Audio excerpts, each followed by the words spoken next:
Bhavya films present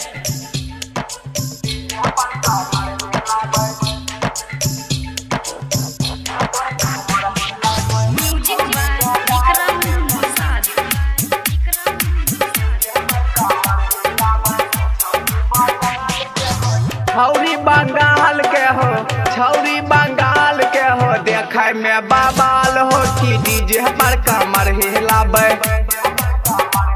कि DJ पर कमर हिलाबे। छौरी बंगाल के हो, डीजे पर कमर हिलाबे, छौरी बंगाल के हो, डीजे पर कमर हिलाबे।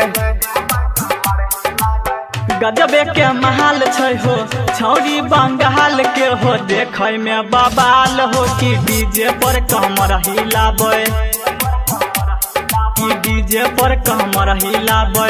छौरी बंगाल के हो, डीजे पर कमर हिलाबे, छौरी बंगाल के हो, डीजे पर कमर हिलाबे।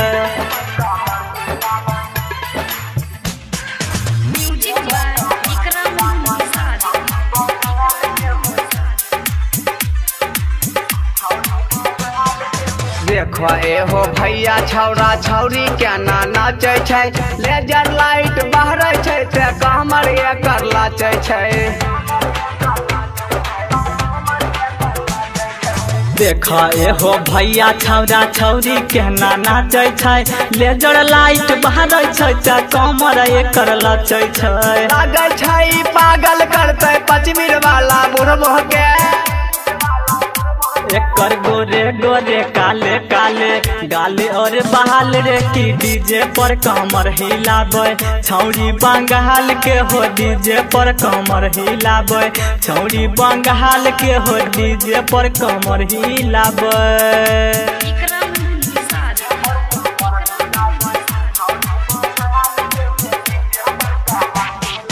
राइटर विक्रम विक्की भैया छोटू के बोला बहो, छौरी सभे कहे छै मनी सबके गाना बजाबो।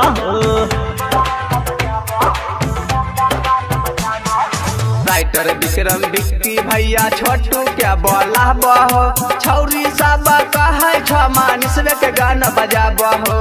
जाने री है कदम एकर हो गेलै बेसदम हो, एकर होठ लाले लाल लागे नागिन के चाल रे कि डीजे पर कमर हिलाबे। छौरी बंगाल के हो, डीजे पर कमर हिलाबे। छौरी बंगाल के हो, छौरी बंगाल के हो, देखे में बबाल हो कि डीजे पर कमर हिलाबे,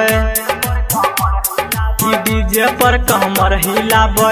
छौरी बंगाल के हो, डीजे पर कमर हिलाबे, छौरी बंगाल के हो, डीजे पर कमर हिलाबे।